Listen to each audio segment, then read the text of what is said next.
Alex making landfall as a Category 2 hurricane late Wednesday night, 9 p.m. Central. It's the strongest June hurricane in 44 years. Alex coming ashore in Mexico around 110 miles south of Brownsville, Texas. Well, now the potential for torrential rains and deadly flooding is our big worry.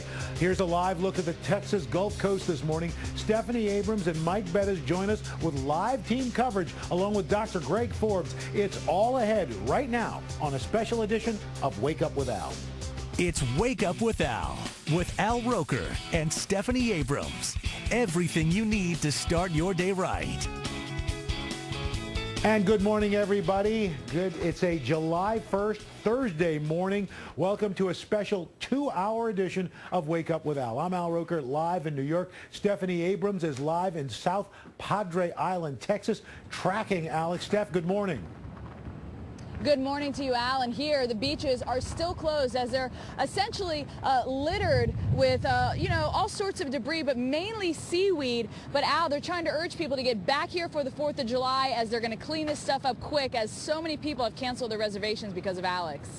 All right. Well, thankfully, though, they can get back, and they don't have really much damage. We'll have a lot more on Alex. Yeah. Our live team coverage also includes Mike Bettis live in Brownsville. He's going to help tell the story of how people in Texas dealt with the winds and rain. Mike's camera a little shaky there, but he's going to be okay. We also are going to take a look at what Mexico has gone through during the second landfall, this time as a Category 2 hurricane. We'll also have the latest information on Alex, what's happening right now, where it's going, and when the threat will come to an end. Okay, here are the latest details on Alex right now. It's winds 80 miles per hour. It's moving west at 12 miles per hour. Pressure 97.1 millibars, excuse me. And right now, it came onshore, 9 o'clock Central.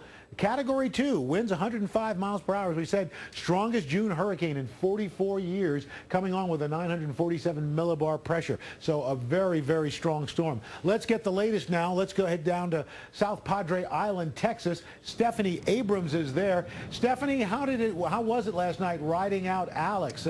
Any power losses, anything like that?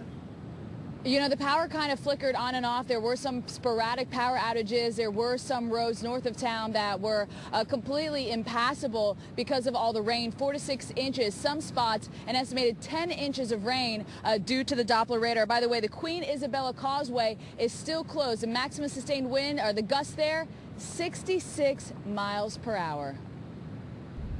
This is what Hurricane Alex looked like and sounded like as a Category 2 storm roared across the southern Mexican and Texas coast. The winds continue, the rains continue, some of the heaviest that we've seen. It made landfall with maximum sustained winds of 105 miles per hour. Alex dumped in some areas an estimated 10 inches of rain, turning roads into rivers. So I have to leave my car over there and walk all the way to my house. We got to buy some groceries, so we're doing the last stop. Alex also sent thousands into nearby evacuation shelters, forcing them from their homes due to the storm's intensity. We urge anybody that needs to evacuate they are in low-lying areas to come over to the shelters. We're just going to hope that we can make it through the night. To compound Alex's wrath, there were at least 5 reported tornadoes that touched down along the Texas coast.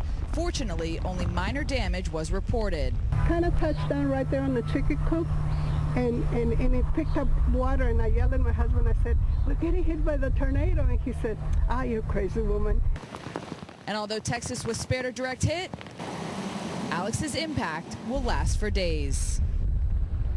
Now, we are still under flood watch here all the way through Thursday afternoon, because with daytime heating, we could get some of those storms to actually fire up yet again. Dry right now in South Padre. How is it in Brownsville, just over the Isabella Causeway, which, Mike, if I tried to get to you, I'd have to row a boat over the causeway. Is it raining there? Or are you guys dried out too?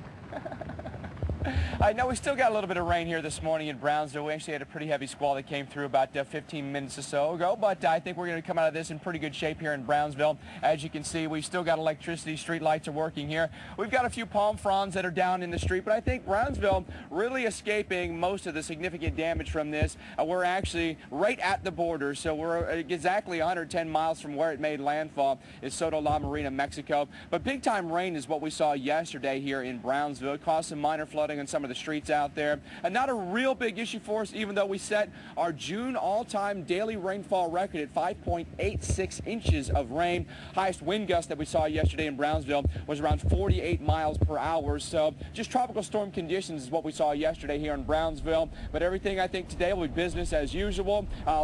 Really, yesterday, it was kind of business as usual, even though people did hunker down in some of the shelters that were available. They had a couple of hundred people staying at the Porter High School shelter that was available yesterday to them. Likely that they'll still have some people in there today and then gradually try to get people back in their homes. But, Al, I think we did very well here in Brownsville this morning. We've still got a little bit of rain to contend with, but I think the minor flooding issues that we've seen will begin to recede as we go through the afternoon.